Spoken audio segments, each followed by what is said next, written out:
Sir, Neha और मैंने उस साथ भागने का प्लान बनाया था। तुम दोनों भागने वाले थे, ये बात हुई थी फोन पर? जी सर, सीरियसली बोल रहा हूँ नेहा, आज रात। मैं भी कम सीरियस नहीं हूँ माधव। आज रात तो आज रात। रात को 2:30 बजे घर से निकल कर बाहर आ जाना, मैं इंतज़ार करूँगा।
ये बला टल जाएगी मुकेश, ये बला जल्दी टल जाएगी। कितनी जल्दी रामनाथ जी?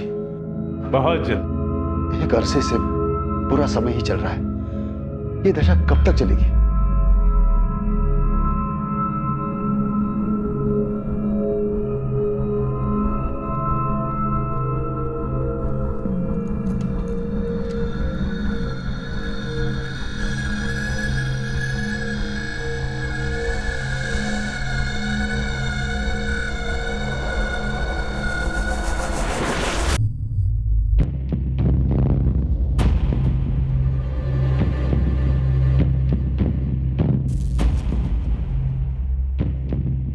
तीन हफ्ते मुकेश,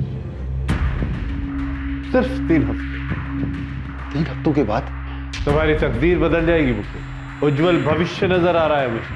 हमारे आसपास जितनी भी मुश्किलें हैं सब धीरे धीरे गायब हो जाए। बहुत बहुत धन्यवाद रामनाथ जी, बहुत बहुत धन्यवाद। आप जैसा कहेंगे मैं वही करने के लिए तैयार हूं, बस एक बार ये दशा टल जाए।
फोन भी नहीं उठा रहे हैं रामनाथ जी। 3 दिन से ताला लगा है रामनाथ जी के घर पर। ऐसे कहीं जाती थी तो गायत्री भाभी हमेशा मुझे बताती थी, इस बार किसी को नहीं बताया। दूध वाला भी पूछ रहा था कब आ रहे हैं ये लोग। वो रामनाथ जी के चेले, वो लक्ष्मण और धीरज, वो भी आकर लौट गए। सरला, 2-3 दिन पहले रात को जो हो रहा था वो अजीब था। क्या हो रहा था? अरे वो गली में कुत्ता कितने अजीब तरह से रो रहा था, कुछ मनहूस हो रहा था। ये कैसी बातें कर रहे हो? आप भी रामनाथ जी की तरह बातें करने लगे हो। मुझे यहाँ कुछ ठीक नहीं लग रहा है। मैं रामनाथ जी के छोटे भाई आनंद को फोन लगाता हूँ।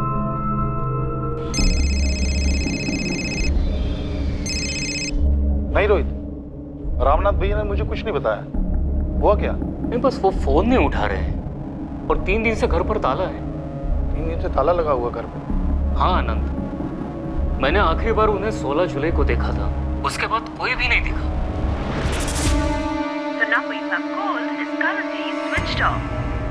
पापा, किशोर भैया और नया दीदी का भी फोन बंद आ रहा है। हाँ विशाल, ये गायत्री भाभी का फोन भी बंद आ रहा है। सब लोग गए कहाँ होंगे? ऐसे सभी लोग फोन बंद करके कहीं जाएंगे क्या? कुछ तो गड़बड़ है। आप तुरंत मजोली के लिए निकल जाइए, देख कर आइए ना कि माजरा क्या है।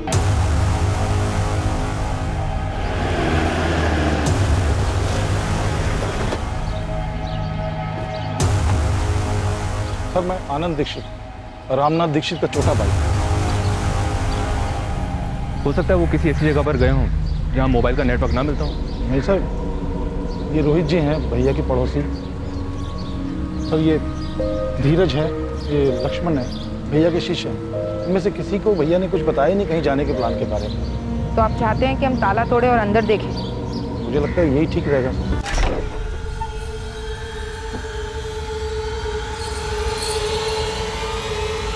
सर रुकिए, खून।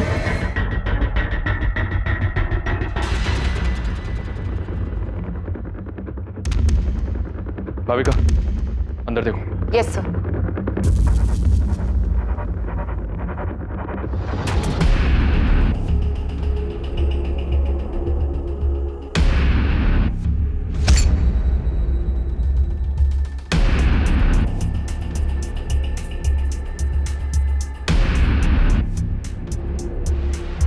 यहाँ कुछ हुआ है सर? कोई है अंदर क्या? नहीं आनंद, अंदर कोई नहीं।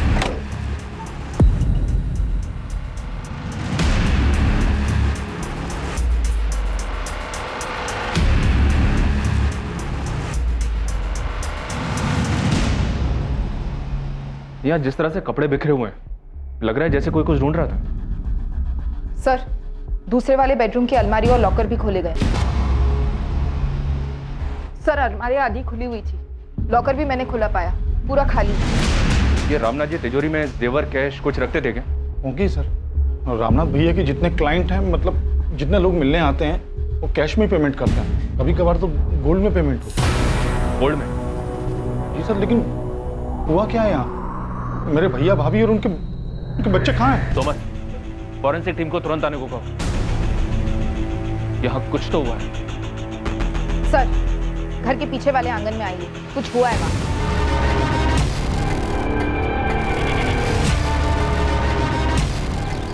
सर, यहाँ खुदाई हुई, फिर ढका गया है, फ्रेश लगता है।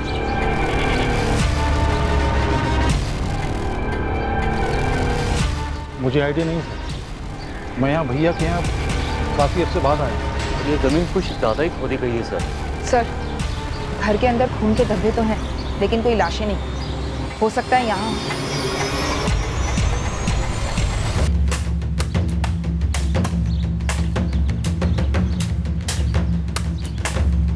आराम से खोदो, आराम से।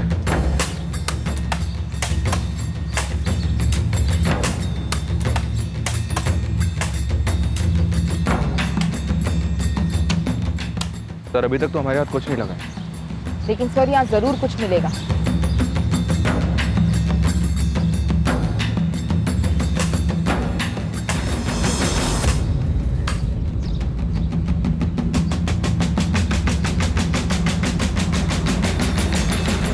ये तो रामनाथ भैया है।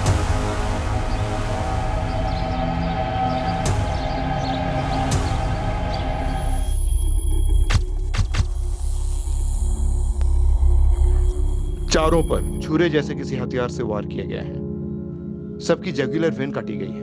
ये गले की ये नस, ऐसी हालत में मौत ऑन द स्पॉट होती है। हमला एकदम अचानक किया गया होगा, क्योंकि पड़ोसियों ने किसी भी तरह की कोई आवाज नहीं सुनी। हमने तो कोई चीखने चिल्लाने की आवाज नहीं सुनी सर। 17 तारीख की सुबह से ये लोग दिखे ही नहीं, तब से ताले लगा है घर में। लक्ष्मण, धीरज, क्या लगता है तुम्हें रामनाथ जी के पास 16 की रात को कौन आया होगा जो ऐसा करके? पता नहीं साहब, 16 की शाम को गुरुजी के साथ बैठक हुई, उसके बाद मैं अपने घर चला गया। मैं भी साहब, मैं और लक्ष्मण साथ ही निकले थे।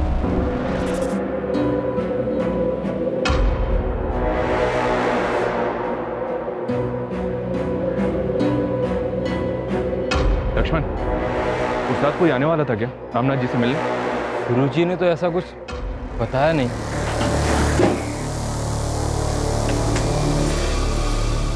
सर, ये 4 फोन्स ड्रॉअर में से मिले।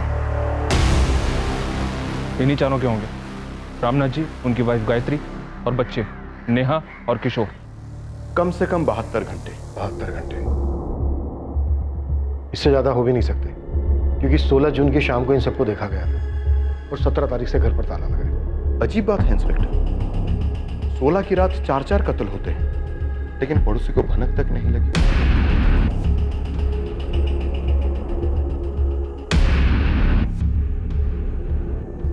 उस रात को कोई कुत्ता बड़ी डरावनी तरीके से रो रहा था, बस मुझे इतना ही याद है सर।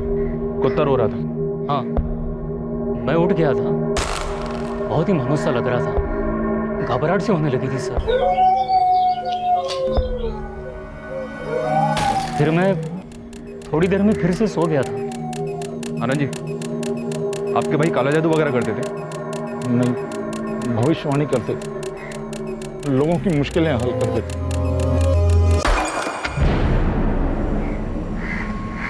तुम दोनों रामनाथ जी से क्या सीख रहे थे?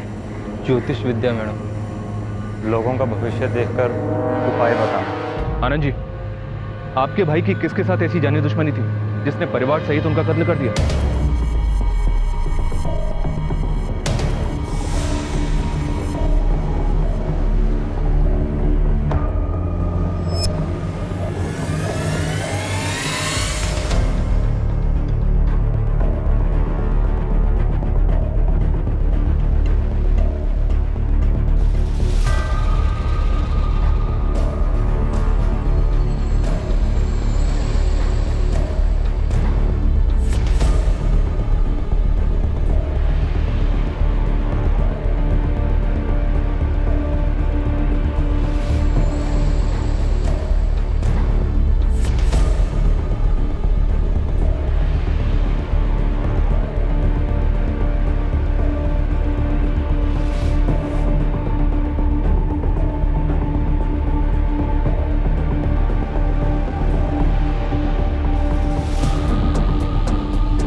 चारों फोन्स पासवर्ड प्रोटेक्टेड है, ट्रैक करने के लिए जबलपुर भेज रही हूँ। गुड। और फॉरेंसिक ऑफिसर को बोलना जितना ज्यादा जल्दी हो सके उतना जल्दी। घर से कुछ पता चला क्या क्या चुराया गया? रामनाथ जी के भाई आनंद को एग्जैक्टली तो नहीं पता, लेकिन उनका इतना कहना है कि लॉकर में काफी कैश और ज्वेलरी रही होगी।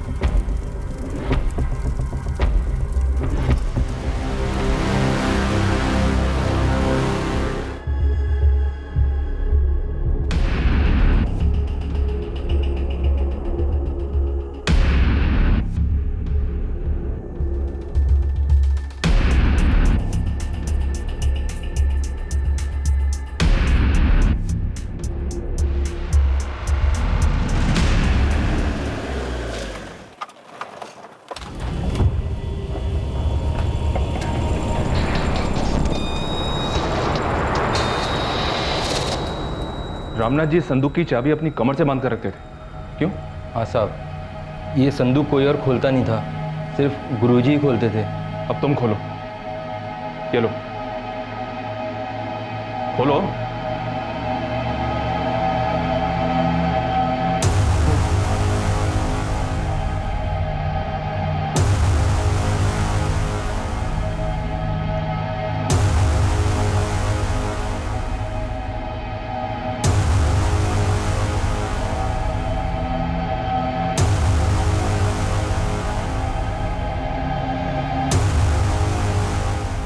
जिसने भी ये मर्डर किए वो अलमारी से शायद कैश और ज्वेलरी दोनों ले गया।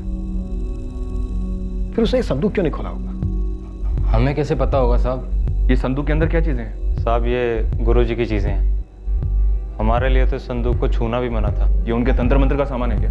साहब हमें सच में नहीं पता। लक्ष्मण, धीरज, ऐसा कौन हो सकता है जो तुम्हारे गुरुजी और उनके पूरे परिवार की हत्या कर दे? साहब मुझे नहीं लगता ऐसा कोई था, और अगर कोई था तो मुझे कोई अंदाजा नहीं है। साहब मुझे भी नहीं पता गुरुजी और उनके परिवार को कोई क्यों मारेगा। वो तो बहुत भले आदमी थे, उन्होंने तो कभी किसी का बुरा भी नहीं किया। तुम दोनों का इस घर में बराबर आना जाना था। अब तुम दोनों हमें ये बताओ, ऐसा और कौन है जो हमारी मदद कर सकता है? वो गोपाल से आपने बात की? गोपाल जोशी। गोपाल रामनाथ दीक्षित के शिष्य हो? जी। काफी कुछ सिखाया है गुरुजी, उनकी दी गई विद्या से, उनकी कृपा से आज मेरे खुद का व्यवसाय जम गया। आखिरी बार कब मिले थे रामनाथ दीक्षित से? कुछ वर्ष पहले रास्ते पे मिले थे। हमेशा की तरह उनका मुस्कुराता हुआ चेहरा। गोपाल रामनाथ दीक्षित को गला काट के मार दिया गया, पूरे परिवार की हत्या कर दी गई है। सर देर रात हुआ होगा। वो पड़ोसी रोहित कह रहा था कि उस रात को एक कुत्ता बहुत अजीब तरह से रो रहा था और काफी देर तक रो रहा था। इस तरह कुत्ते के रोने को अपशगुन माना जाता है, और रामनाथ तांत्रिक विद्याएं करता था। मनचंदा, ये खून के धब्बों के बीच की जो दूरी है ना, इन मर्डर्स की कहानी बयां कर रही है। कत्ल एक के बाद एक हुए।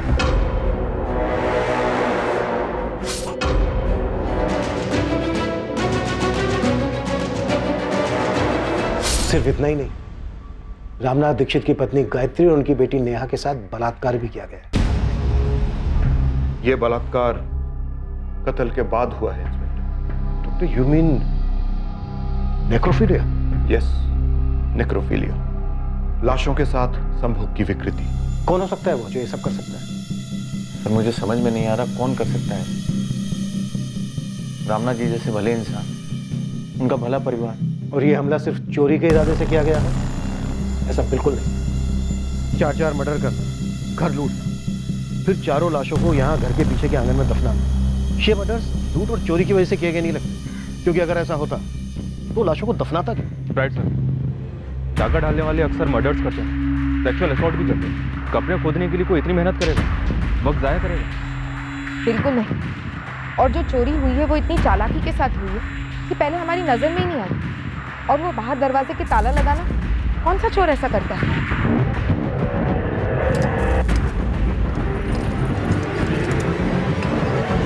ये कोई निजी मसला है, या तो ये किसी जान पहचान वाले बहुत ही करीबी इंसान ने किया है, या फिर किसी से करवाया है बाकायदा डिटेल्ड इंस्ट्रक्शंस के साथ। कौन कहां पर होगा, क्या कैसे करना है, और क्या चीज कहां पर मिलेगी। लक्ष्मण और धीरज ने हमें बताया कि 1 साल पहले तक तुम अपने गुरु और उनके परिवार के काफी करीब थे।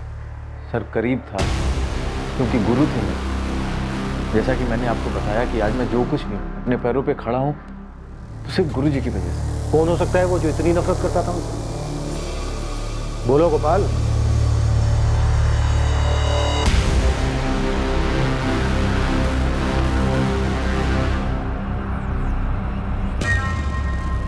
दावे के साथ तो नहीं कह सकता, लेकिन उनके छोटे भाई आनंद। क्या आनंद दीक्षित? बोलो। गुरुजी और उनके छोटे भाई आनंद के बीच में प्रॉपर्टी को लेकर कुछ विवाद चल रहा था। दामों में उनका पुश्तैनी घर है। पापा बहुत टेंशन में लग रहे हैं। एक बात खाई जा रही है बेटा, गायत्री भाभी और यहाँ के साथ जो किया बहुत घिनौनी हरकत है। ऐसा कैसे कर सकते हैं?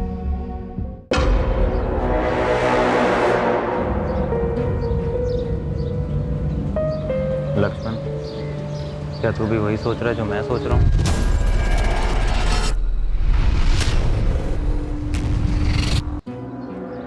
चू भी मत करना धीरज, चुपचाप बैठे रहो। क्या तुझे नहीं लगता हमें सब कुछ सच सच बता देना चाहिए? सच बताने जाएंगे तो हमारी जान पर आएगी। तुझे इतना तो समझ आ रहा है ना कि पुलिस को हम पे शक है। बिल्कुल समझ रहा हूँ मेरे भाई, इसीलिए बोल रहा हूँ। मुंह बंद रखना है हमें, एकदम बंद।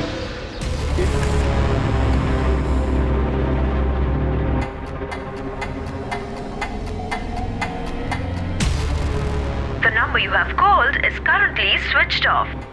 गिरी, ये नंबर 4445791124 फोन कंपनी से पता करो किसका है, अर्जेंट। जी मैडम।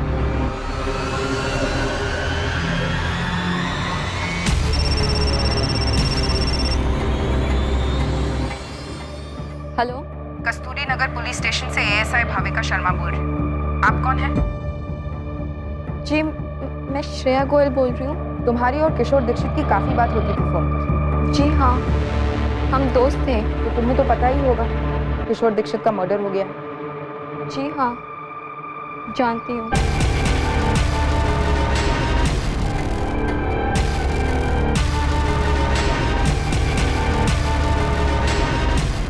साहब मैंने पता किया, दमोह में पुश्तैनी घर को लेकर दोनों भाइयों में काफी खटास थी। तो ये गोपाल जो बता रहा था रामनाथ के भाई आनंद के बारे में, वो सच है? बिल्कुल सच है। एक मिनट गोपाल, रहने दो इसे। ये मेरा छोटा भाई ये चाहता है कि वो दमोह वाला घर में पूरा इसके नाम कर। 15 लाख देने थे, 8 दे चुका है, 7 बाकी है। मैं इससे कह रहा हूं कि भाई वो 7 लाख दे दो तो मैं कागजात पे साइन कर देता हूं। मैं गलत कर? बिल्कुल गलत नहीं कह रहे हैं आप। अगर आपकी जगह पे आनंद जी होते तो क्या वो साइन करते? अपना काम करो गोपाल। और भैया घर के मामले में बाहर वालों को क्यों ला रहे हैं आप? 7 लाख देने दे दूंगा मैं, कहीं भागा जा रहा हूँ क्या? अरे तो मैं भी कहां भागा जा रहा हूं आनंद। देखो भाई, हिसाब साफ होना चाहिए, आसानी रहेगी सबके लिए। अब रामनाथ तो रहा नहीं और ना उसका परिवार, तो सारी जमीन अब सिर्फ आनंद दीक्षित की। हाँ मैम, मुझे किशोर के लिए डर था और पहले से ही था। क्यों? उसके पापा कॉर्पोरेटर हैं। किसके पापा? सूरज के पापा। और सूरज ने किशोर को धमकी दी थी। किशोर नहीं, किशोर, किशोर छोड़ो इसे। किशोर, क्या कर रही हो तुम? होश में दो। श्रेया, तुम पहले मेरी गर्लफ्रेंड थी। सिर्फ दोस्त थे सूरज, पर मैं किशोर को लाइक करती हूँ और वो मुझे। तो तू पीछे रह साले। और तू जो भी है, ये दुनिया ना तेरे बाप की जागीर नहीं है साले। है दुनिया मेरे बाप की जागीर है। अबे कॉर्पोरेटर है तो क्या हुआ? भगवान तो नहीं है? अबे तू देखेगा क्या ताकत है मेरे बाप की। तेरी तो पूरी फैमिली देखेगी। अबे मझौलिया कल और वहां आके ना पूछ कि रामनाथ दीक्षित की क्या ताकत। एक मंत्र पढ़ेगे ना तुम सबकी बैंड बज जाएगी। चल फिर देखते हैं ना, मंत्री की पावर जीतती है या फिर मंत्री की पावर।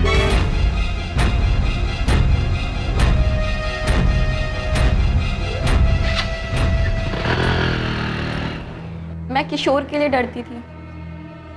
सूरज ने किशोर को धमकाया था कि वो उसको और उसकी फैमिली को सबक सिखाएगा।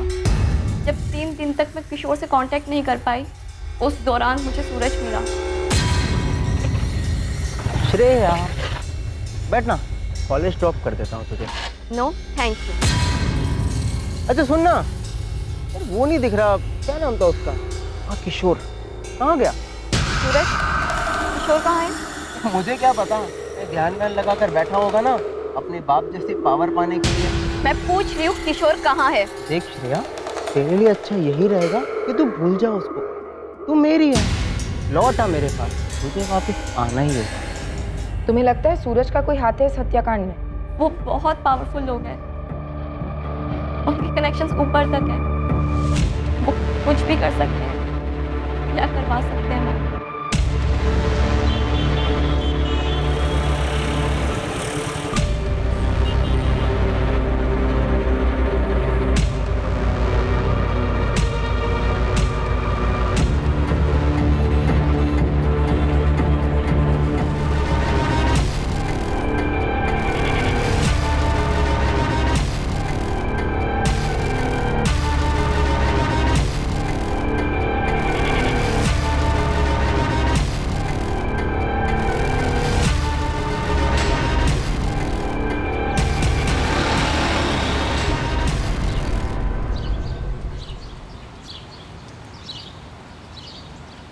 गोपाल भाई, गोपाल भाई। भैया, वो लक्ष्मण और धीरज मिलने आए हैं।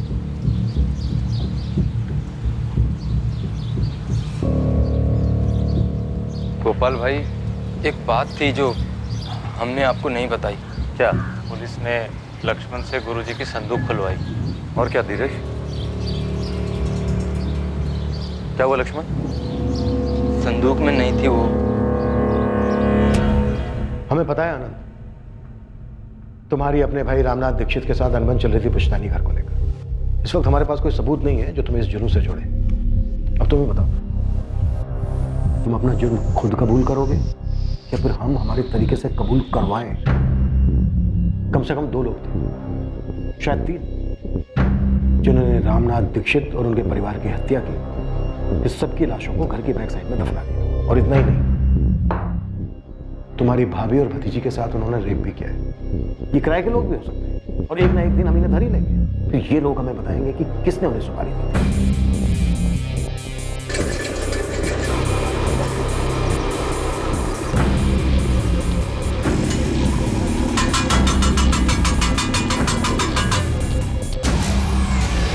उस गोपाल ने चुगली की। हम तुम तक पहुंच गए आनंद, अब ये मैटर नहीं करता है कि रास्ता हमें किसने दिखाया। मुझ तक तो पहुंचना ही था सर। मेरे और भैया के बीच में पुश्तैनी मकान को लेकर इतना बड़ा मसला चल रहा था, सबको मालूम था। तुम्हारी दुश्मनी जाहिर थी, इसका मतलब ये नहीं है कि तुम शक के दायरे के बाहर। दुश्मनी नहीं थी सर, वो सिर्फ एक मकान का मसला था। और उस मसले के लिए इतना भयंकर कांड करवाऊंगा मैं? अपने भाई की हत्या करवाऊंगा अपनी भाभी और भतीजी के साथ? इतनी सर, मैं मानता हूं कि मुझे वो मकान चाहिए था, लेकिन ऐसे बिल्कुल नहीं, बिल्कुल भी नहीं। सर, मैं साधारण सा व्यापारी हूं, इतना गंदा नहीं सोच सकता। मेरे भैया और भाभी को, बच्चों को, सबको मार डाला गया, उसके पीछे कोई और कारण है। और क्या है ये कारण? सर, मेरे भैया बहुत कम उम्र से इस सब में शामिल थे। उनके पास दैवी शक्तियां थी। उनको लोगों की समस्याओं के बारे में पहले ही मालूम पड़ जाता था और लोगों की समस्याओं को दूर करने की शक्तियां थी उनके पास। हमारे पास भी शक्ति है मुजरिम तक पहुंचने की, फिर चाहे मुजरिम ने कितनी भी चालाकी की। तो लगाइए ना शक्तियां, क्योंकि आपका मुजरिम मैं नहीं हूं। रामनाथ दीक्षित मेरे सगे भाई थे।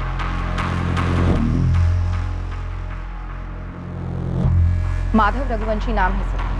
रामनाथ की बेटी नेहा के कॉल रिकॉर्ड्स में काफी बार आया।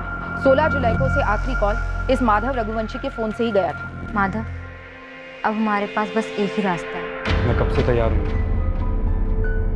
तुम तैयार हो? ठीक से सोच लो, सच में तैयार हो?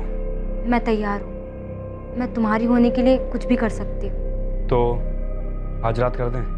हाँ, जब बोलो तब। 16 जुलाई की रात को फैमिली को आए कॉल्स में से ये लास्ट कॉल था? जी सर। इस माधव को ले आओ। हो सकता है नेहा ने माधव को कुछ बताया हो, उस रात कुछ हुआ हो इस कारण से। जी सर, माधव को मैं अभी बुलाती। और sir, Manchanda sir corporator Dharmendra Gupta के बेटे सूरज गुप्ता को उठाने गए।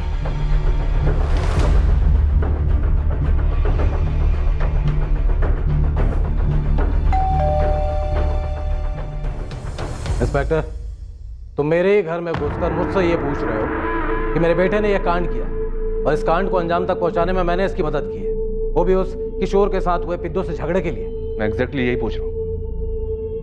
आप कोऑपरेट करेंगे तो सबके लिए अच्छा होगा। काफी बहादुर हो सब इंस्पेक्टर कुशल मनचंदा। उस श्रेया ने कान भरे हैं ना आपके, लेकिन उसने ये तो नहीं बताया होगा कि उसके किशोर ने क्या धमकी दी थी मुझे। किशोर और उसके परिवार वाले मारे गए, हत्या उनकी हुई है।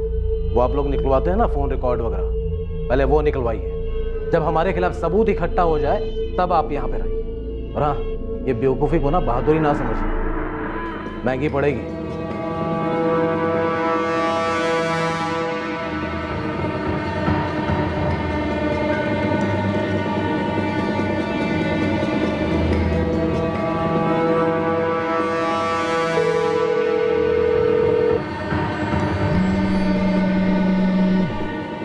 श्रेया, तुझे दिखता क्यों नहीं है?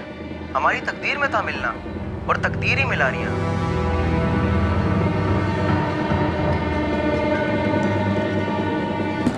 माधव, माधव, दरवाजा खोलो बेटा।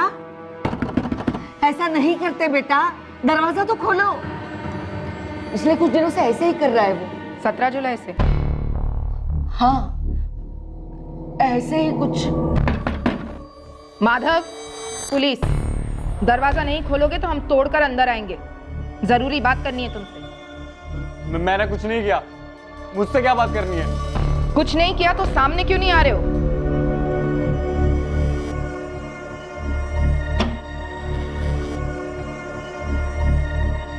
सोलह जुलाई की शाम को उस घर में आखिरी कॉल तुम्हारा था, नेहा दीक्षित। क्या बात करनी है आपको? बात थाने में होगी। देखो माधव, चुप रहकर तुम अपनी खुद की कब्र खोद रहे हो और हमें यह सोचने पर मजबूर कर रहे हो कि रामनाथ और उसके परिवार की कब्र तुम ही ने खोदी। नहीं सर, ये क्या बोल रहे हैं आप? तो सच क्या है? क्या हुआ था?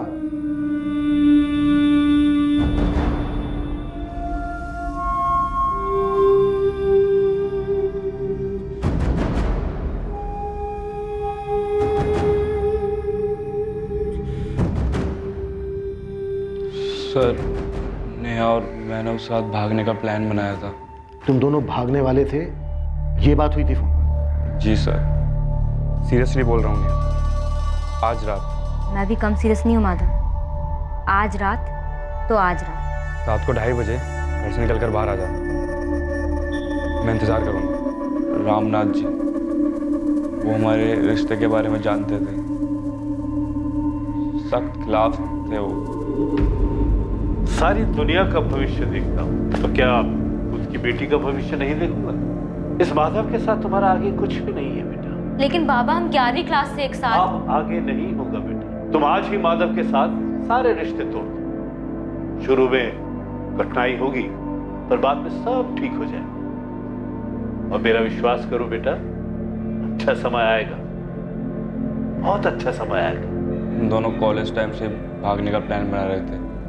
उस रात हम दोनों ही जोश में थे। मैं थोड़ी देर पहले उसके घर के बाहर इंतजार कर रहा था, लेकिन सर वो आई ही नहीं। फिर मैंने सोचा कि घर के अंदर जाऊं। घर पे ताला देखकर मैं शॉक रह गया। एक अजीब सा डर भी लग रहा था कि शायद उन्होंने बाहर आते हुए उसे पकड़ लिया और कहीं लेके उसे छुपा दिया है सर। नेहा का फोन ऑफ जा रहा था सर, और डर के मारे मेरी जान भी जा रही थी। और फिर मैंने सुना कि क्या हुआ था वहां। मैंने नेहा को खो दिया सर। मैं प्यार करता था उससे, शादी करने वाले थे हम।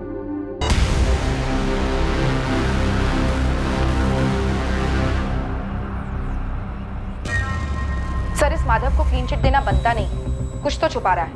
उसी रात भागने का प्लान बनाना अटपटा लगता है। सर, मुझे लगता है कॉर्पोरेटर धर्मेंद्र गुप्ता और उसका बिगड़ा बेटा सूरज, ये दोनों इस कांड में शामिल हैं। और मैंने अभी तक आनंद दीक्षित को क्लीन चिट दी नहीं। मुझे उसका मोटिव स्ट्रांग लग रहा है।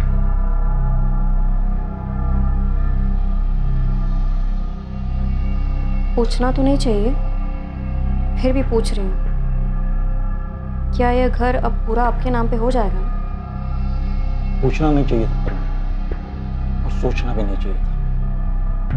अब सोच लिया है, पूछ लिया, तो एक बात ध्यान से सुनो। या मोहल्ले की औरतों के साथ गपशप में इस बात का जिक्र गलती से भी नहीं होना चाहिए। दुनिया भर के लोगों को आने वाले खतरे की चेतावनी देते रहे भैया, और अपने ऊपर टूटने वाले खतरे को भांपने पड़े। क्या पुलिस को संदूक में से यंत्र मिला?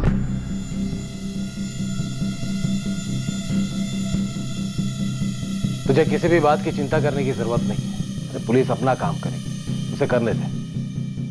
तुझे मैं कुछ नहीं होने दूंगा। मुझे रत्ती भर का डर नहीं है पापा। जो होना था वो होना ही था, तो हो गया।